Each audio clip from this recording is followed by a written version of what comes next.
Aralar edertasun natural bat da, eta artzainen lanari eta ganaduari esker, mendea joan mendea etorri, bertako paisaiak sortuz joan dira. Oreka biribilean, Aralarko herri belardiak eta oro har Gipuzkoako guztiak, erabilera berezi baten ispilu dira. Lurra, artzainak eta ganadua harmonia osoan bizi dira eta. Gipuzkoako Foru Aldundiak, herri belardiak eta ganaduaren mugimenduak eta erroldak antolatu eta kontrolatzeko programa bat jarri du martxan. Helburua, sektore osorako balioko duen tresna bat sortzea. Abeltzainak, udalak, belardien jabe diren mankomunitateak eta foru administrazioa dira tresna horren abantailak gozatuko dituztenak, herri belardien kudeak eta areago hobetzeko. Lehen fasean daudenez, herri erabileradun belardi guztien errolda zehatza egiten ari dira, leku bakoitzaren ezaugarriak eta berezitasunak jasoz. Kode bat esleitzen zaie, abeltzaintza ustiategietan erabiltzen diren kodeen antzekoa, abeltzaintza ustiategien erregistro orokorrean sar dezaten. Une honetan herri belardi izendaturiko 29 espazio daude, eta haietako bakoitzari erregistroan homologaturiko kode bat eman zaio. Fase hau amaitu ondoren, ganadua belardi hoietara eraman nahi duten jabeek, gainerako abere mugimendu eta transakzioetarako erabiliak diren baldintza batzuk bete beharko dituzte, gaur egun betetzea eskatzen ez direnak. Tresna berriari esker, benetako denboran eta datu zehatzekin jakin ahal izango da, zenbat abere, zein espezie eta zein arraza bazkatzen ari diren leku jakin batean, norenak diren eta ganaduaren osasun egoera zein den.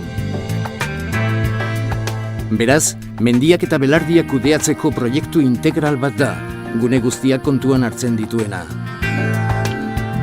Proiektu honen giltzarria, trazabilitatea da. Proiektu honen hasiera ondala urte desente eman nahi izan du zitzaion, baina iaz 2012 udaraldea hola hasi ginen benetan proiektua aurrera ateratzeko intentzioakin. Trazabilitateen kontu horrekin, mendia, abereak eta igotzen dianian, ustialekun erroldan sartzea zan faltatzen gauzik importanteenetakoa. Gaur egun pauso hori emana da, udaletxeak, mendijabeek direnak badakite hori, eta ja pauso batzuk ematen ari dira. Horren aritik, lehendik mendia abereak eta igotzeko eskaerak, baimenak, nolabait abere kopuruak eta mendi neurria baimentzeko. Egin da zeuden, oan aurretik egin da dauden lan guztiak nolabait integratzen da mendia ustialekun erroldan barruan sartuta. Aralarren 18.000 ardi, 3.000 zaldi eta 2.500 behi biltzen dira aske. Horrez gain, artzainen etxolak ere badaude. Hori guzti hori dela eta paisaia berezi bat topatzen dugu.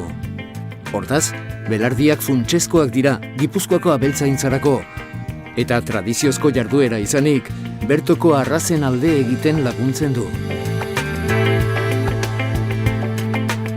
Betidanik abeltzaintzak erabili izan du mendietako larreak, ezta? Izan da, ustiatzeko era bat, eta eroi aldakorra denborarekin, eta gaur egun, segurazki konparatzen bat ditugu gaurko egoerak, oindala urte batzuetako egoerarekin, aldatu eginda eta aldatu beharra dago gainera. Baita, erabiltzen ditugun tresnak ere aldatu egin dira. Garai batean, mendira eramaten ziren ganaduak, baina gaur egun ja beste sistema batzuk erabiltzen hasia gaude eta etorkizunean oraindikan garatu ingo die gehiago oraindikan. Ganaduen mugimenduak, ustialeku batetik bestera, hori da nau erregistratutako sistema informatiko batean, ezta? Guri falta zitzaigun momentu honetan da mendietako urrats hori egitea. Eta Gipuzkoako Foru Aldundiaren helburua da momentu honetan kodifikatzea mendi guztiak, hau da, ustialeku horiei bere zenbaki jakin batzuk ematea, zenbaki horiei bere eremua jartzea, zenbat hektarea, hektare horietatik zenbait diren larretokiak eta uztarketa hori egitea, eta hori da momentu honetan egiten ari garena. Proiektuak urrenkera eta antolamendu honean jarraipena ematen dio artzainek mendez mende egindako lanari. Proiektu honek azken batean iruditzen zaidala proiektu bermatzaile bat, nun gizarteai bermatuko zaion animalin nun pasa ditun bere egunak azalduko duena, edozein okerra gertatuta jakingo litzake animaliek nun egon dian eta zer garaitan, eta nik uste proiektua abeltzainai zuzenduta, baino gehiago dala gizarteari zuzenduta.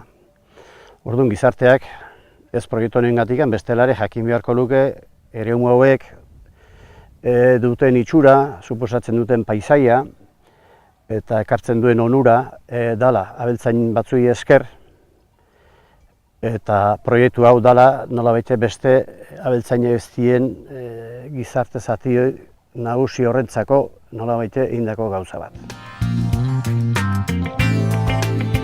Aralarkoak bezalako belardiak, artzainak eta ganadua benetako kultura eltxorrak dira. Paisaia zoragarri bati eusten diote eta kalitate handiko elikagai iturri dira. Guzti honek balio izango du bere erabilpen bat egiterako garaian, arraza autoktonoen babes bat emateko, balio izango du baita osasun aldetik baldintza hobeetako produktu batzuk egiteko, balio izango du basoaren eta mendian eta larrearen gestio integral bat egiteko, eta guzti horretarako izango ditugu tresna batzuk non jakingo dugun momentu oro ze ganadu daukagun, ze espezietako ganadua dauzkagun, eta gure esplotazioa edo ustiak eta hori intensibo egia dan, ez dan, guzti horretarako azkenean gero bere ondorioak izango ditugu, ezta? Proiektuaren aurreragoko fase batean, Gipuzkoako belardigune bakoitzak bere albaitaria izango du. Horra plangintzaren beste aldeon bat, artzaintzari emango zaizkion diru laguntzak ez dira eskatzaileak berak egindako kalkuluen edo emandako hitzaren arabera emango, datu zehatzen arabera baizik. Beraz, diru laguntzak kudeatzeko orduan kontrol handiagoa egongo da.